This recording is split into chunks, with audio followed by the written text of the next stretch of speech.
لن ينال الله لحومها ولا دماؤها ولكن يناله التقوى منكم. ارے نہ اس کا خون ہمیں چاہیے نہ اس کا گوشت ہمیں چاہیے، ہمیں تو تمہارے دل کا تقوی چاہیے کہ تم نے اس تقوی کے جذبے سے یہ جانور قربان کیا، اور یہی تقوی پیدا کرنا منظور ہے. اور جب تک یہ تقوی پیدا نہیں ہوتا تمہارے دل میں تو یاد رکھو کہ دنیا بھی تمہاری نہیں سنور سکتی.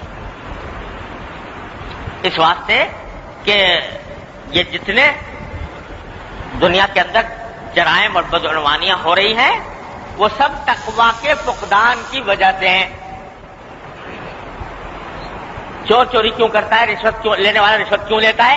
اس واسطے کہ خدا کا خوف دل میں نہیں رہا. اگر خدا کا خوف ہوتا اور اس کے سامنے جواب دہی کا احساس ہوتا تو کبھی رشوت لینے والا رشوت نہ مانگتا. یہ جو ساری دنیا کرپشن سے چلا رہی ہے وہ کیا ہے؟ کرپشن کے معنی یہ ہے کہ آدمی خدا کو بھول گیا، اللہ کے سامنے جواب دہی کے احساس کو بھول گیا، موت کو فراموش کر گیا. یہ ہے کرپشن. اور جس شخص کے دل میں خدا کا خوف ہو، آخرت کی فکر ہو، اللہ کے سامنے کھڑا ہونے کا احساس ہو تو وہ ایک پیسہ بھی حرام اس کو ایسا لگتا ہے جیسے آگ کا انگارہ، وہ کبھی اس کے مبتلا نہیں ہوتا. تو یہ قربانی جو ہے تقوی پیدا کرنے کا بہترین ذریعہ ہے. تقوی پیدا کرتا ہے، اس سے اطاعت کا جذبہ پیدا ہوتا ہے. تو اس لیے اس کو مشروع کیا گیا. اللہ تبارک و تعالیٰ نے مشروع فرمایا اس میں یہ مت پوچھو کہ کتنے پیسے کا فائدہ ہے اور کتنے پیسے کا نقصان ہے. اس میں یہ پوچھو کہ اللہ تبارک و تعالیٰ کو کتنا پسند ہے اور کس درجے اس حکم کی تاکید ہے. جب یہ اس جذبے سے کرو گے تو اللہ تعالیٰ تمہارے دلوں میں تقوی پیدا فرمائے. یہ ہے اس سارے قربانی کا فلسفہ جو آ رہے ہیں. تو بھائی اللہ تبارک و تعالیٰ نے یہ عبادت اس لیے رکھی ہے. پہلے زمانے جو امتیں پچھلی امتیں جو گزری ہیں حضور اقدس صلی اللہ علیہ وسلم سے پہلے، اس میں بہت قربانیاں ہوا کرتی. حضرت موسیٰ علیہ السلام کے زمانے میں بہت قربانی تھی، ان کی شریعت میں بہت قربانیاں تھیں. ہر تھوڑے دنوں کے بعد قربانی، ہر تھوڑے دنوں کے بعد قربانی ہوتی تھی. حضور نبی کریم صلی اللہ علیہ وسلم کی امت میں صرف 3 دن کے لیے رکھی گئی، اور وہ بھی آدمی کے ذمے ایک قربانی، وہ بھی جو استطاعت رکھتا ہو اس کے ذمے. تو اور دوسری بات یہ ہے کہ پہلی امتوں میں قربانی ایسی تھی کہ جب قربانی ہی دی ہے نا تو اب جانور کو اگر قربان کیا ہے تو گوشت کھانا حلال نہیں تھا. قربانی دی ہے بھائی اللہ کے لیے تو گوشت اب اس کا نہیں کھا سکتے. بلکہ پہلے زمانے میں تو قرآن شریف میں آیا ہے کہ اس طرح قربانی ہوتی تھی کہ جو شخص قربانی کر رہا ہے تو وہ کسی پہاڑ پر کسی میدان میں لے جا کر رکھ دیا، آگ آسمان سے آتی اس کو کھا لیتی، جو قبولیت کی علامت ہوا کرتی. بعد میں یہ بھی نہ رہا، لیکن یہ تو تھا ہی کہ قربانی کا گوشت کھانا قربانی کرنے والے کے لیے حلال نہیں تھا. ارے بھائی جب اللہ میاں کے لیے قربان کیا ہے تو کھاتے کیوں؟ اصل بات تو یہی تھی نا. لیکن یہ صدقہ ہے نبی کریم سرور دو عالم صلی اللہ علیہ وسلم کا کہ آپ کے لیے آپ کو یہ خصوصیت عطا فرمائی گئی کہ آپ کے امت کے لوگوں کے لیے یہ فرمایا گیا کہ قربانی بھی کر لو، اس کا اجر و ثواب بھی لے لو، اور گوشت کھانا بھی تمہارے لیے حلال. وہی ذبح بھی کرے ہیں وہی لے ثواب الٹا. تو اس کے ذبح کا اس کے گوشت سے فائدہ اٹھانے کو بھی جائز کر دیا اور قربانی بھی ہو گئی، اس کا اجر و ثواب بھی. ہمارے حضرت حکیم الامت صلی اللہ تعالیٰ سے اللہ تعالیٰ ان کے درجات بلند فرمائے، وہ اس کی مثال دیتے ہیں کہ پہلے زمانے میں دستور یہ ہوتا تھا کہ جب کوئی شخص کسی بڑے بادشاہ کے پاس یا بڑے سردار کے پاس کوئی ہدیہ تحفہ لے کر جاتا تو کتنا ہی قیمتی یا جیسا بھی ہدیہ لے کر گیا تو بادشاہ کی طرف سے قبولیت بس یہ ہوتی تھی کہ اس کے اوپر ہاتھ رکھ دیا، ہاتھ رکھ دیا تو مطلب قبول ہو گیا. پھر ہاتھ رکھنے کے بعد وہ اسی کو واپس کر دیا جاتا تھا کہ بھئی ہم نے قبول کر لیا لیکن اب ہماری طرف سے گویا تمہارے لیے ہدیہ ہے. تو حضرت فرماتے ہیں کہ اللہ تعالیٰ نے امت محمد علیہ صاحب السلام کے لیے قربانی کو اس قسم کا ہدیہ بنا دیا کہ تم میرے نام پر میری رضا کی خاطر قربان کیا تم نے جانور، اور ادھر تم نے بسم اللہ اللہ اکبر کہہ کے اس کے اوپر چھری پھیری اور وہ ذبح ہوا، بس ہم نے ہاتھ رکھ دیا، قبول ہو گیا، اجر و ثواب مل گیا، اب لے جاؤ تمہارا ہی ہے، اب اس سے جو چاہو نفع بھی تو اٹھا سکتے ہو۔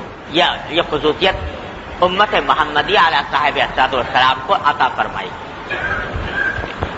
تو بھائی اس جذبے کے ساتھ قربانی کو ادا کرنے کی ضرورت ہے کہ یہ در حقیقت اتباع اطاعت باری تعالی اور اتباع سنت نبی کریم سرور دو عالم صلی اللہ علیہ وسلم کا سبق دینے والی چیز ہے۔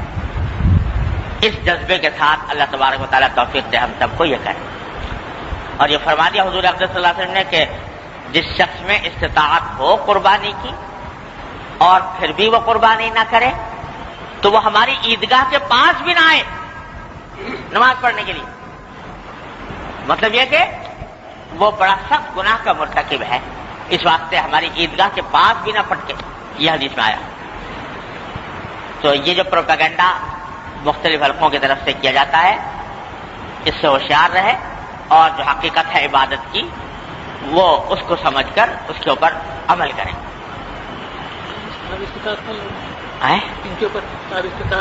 بتا رہا ہوں اب یہ تھوڑے سے چند مسائل ہیں قربانی سے متعلق، وہ ذرا سے سمجھ لینے کی ضرورت ہے کیونکہ اس میں غلط فہمیاں طرح طرح کی پائی جاتی ہیں، تو ذرا مختصراً وہ بھی عرض کر دوں۔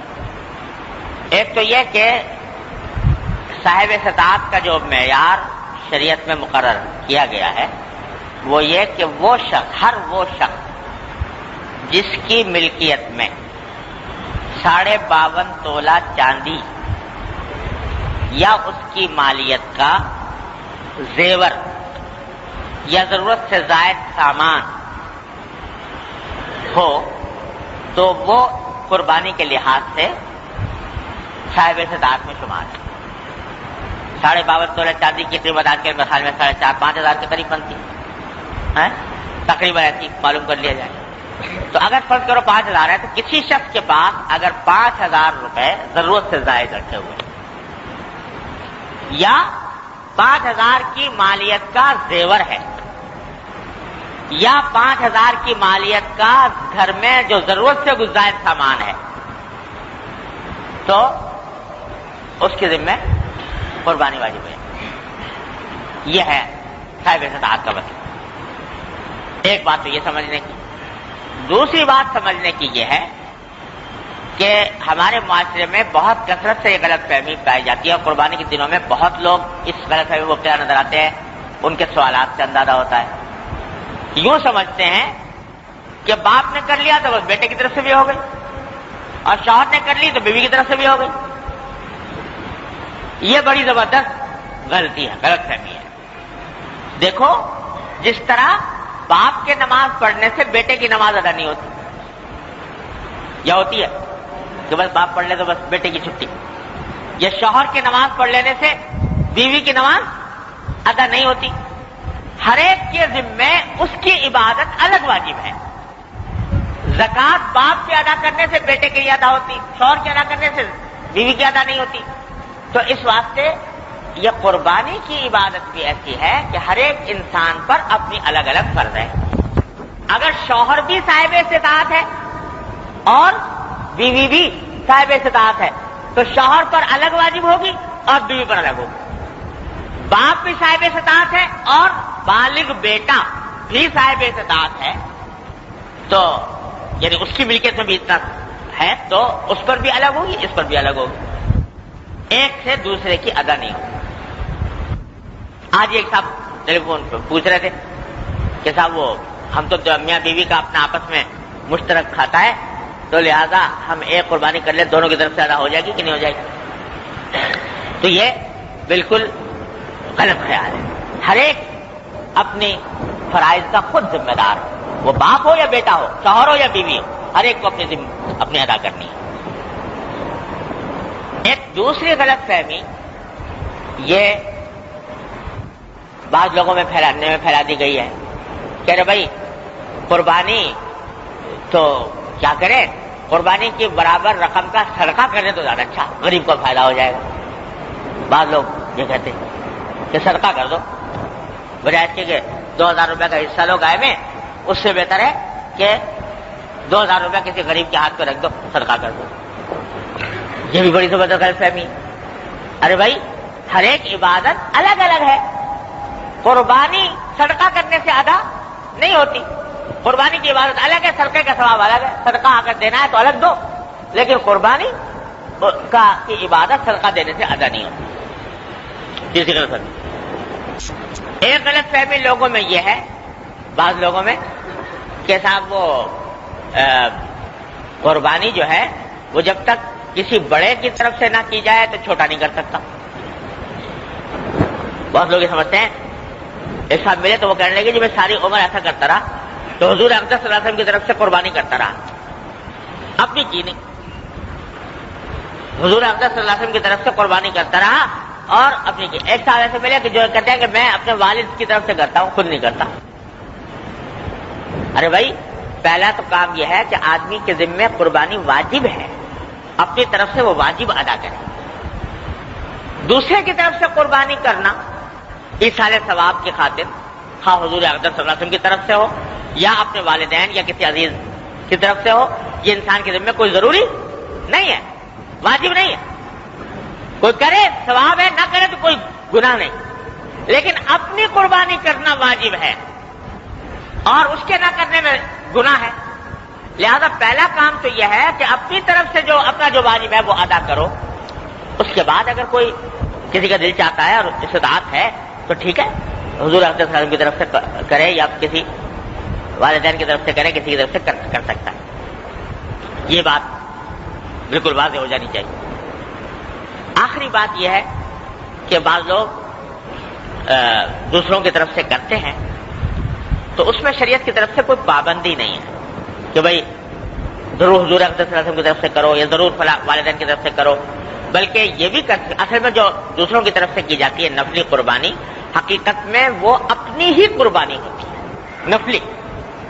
البتہ ایصال ثواب دوسرے کو ہو جاتا ہے، تو آدمی اگر چاہے تو ایک ہی چاہے بکری میں فضل ایک بکرا کیا تو بکرا تو اپنی طرف سے ہوگا نفلی، ایصال ثواب اس کا جتنے چاہے آدمیوں کو کر دو،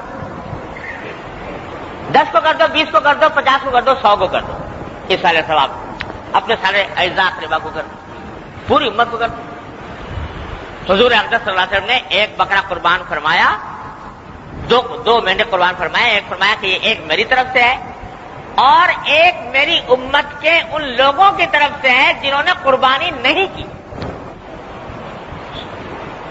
ان کی طرف سے قربانی ساری امت کے لوگ حضور اقدس صلی اللہ علیہ وسلم کر گئے، ساری امت کی طرف۔ تو یہ بھی کلام ہوا ہے کہ بھائی جب کوئی شخص کسی کو ثواب پہنچائے قربانی کر کے تو کیا بٹ کے ملے گا یا پورا پورا ملے گا؟ بعض کہتے ہیں بھائی بٹ کے ملنا چاہیے، اس واسطے کہ ایک عبادت ہے تو سب کو اس کا حصہ ملے گا، لیکن ہمارے بزرگوں کا مذاق یہ ہے کہ اللہ تعالیٰ کی رحمت سے امید یہ ہے کہ انشاءاللہ بٹنے کا نہیں، سب کو پورا پورا ہی ملے گا۔ اس واسطے کہ حضور اقدس صلی اللہ علیہ وسلم جب ایک مینڈا قربان فرمایا پوری امت کے لوگوں کی طرف سے، اگر اس میں بٹوارا شروع ہو گیا تو ایک بال کا کوئی 10واں حصہ بھی ایک آدمی کے بانٹے میں نہیں آئے گا۔ تو اس واسطے اللہ تعالیٰ کی رحمت سے بعید ہے کہ وہ اس قسم کا بٹوارا فرمائے، ہر ایک کو انشاءاللہ کامل ملے گا۔ اس واسطے ایک اگر قربانی کی ہے نفلی تو اس میں جتنے بھی چاہے لوگوں کو ایصال ثواب کر سکتے ہیں نفلی میں۔ فریضہ جو ہے اپنا ذمہ جو واجب ہے وہ اپنی طرف سے واجب ادا کرنا چاہیے، اس میں پھر کسی کا شرکت نہیں۔ یہ چند مسائل ہیں، یہ موٹے موٹے میں نے عرض کر دیے، باقی تفصیلی مسائل جو ہیں وہ اگر کسی کو ضرورت پیش آئے تو معلوم کر سکتا ہے۔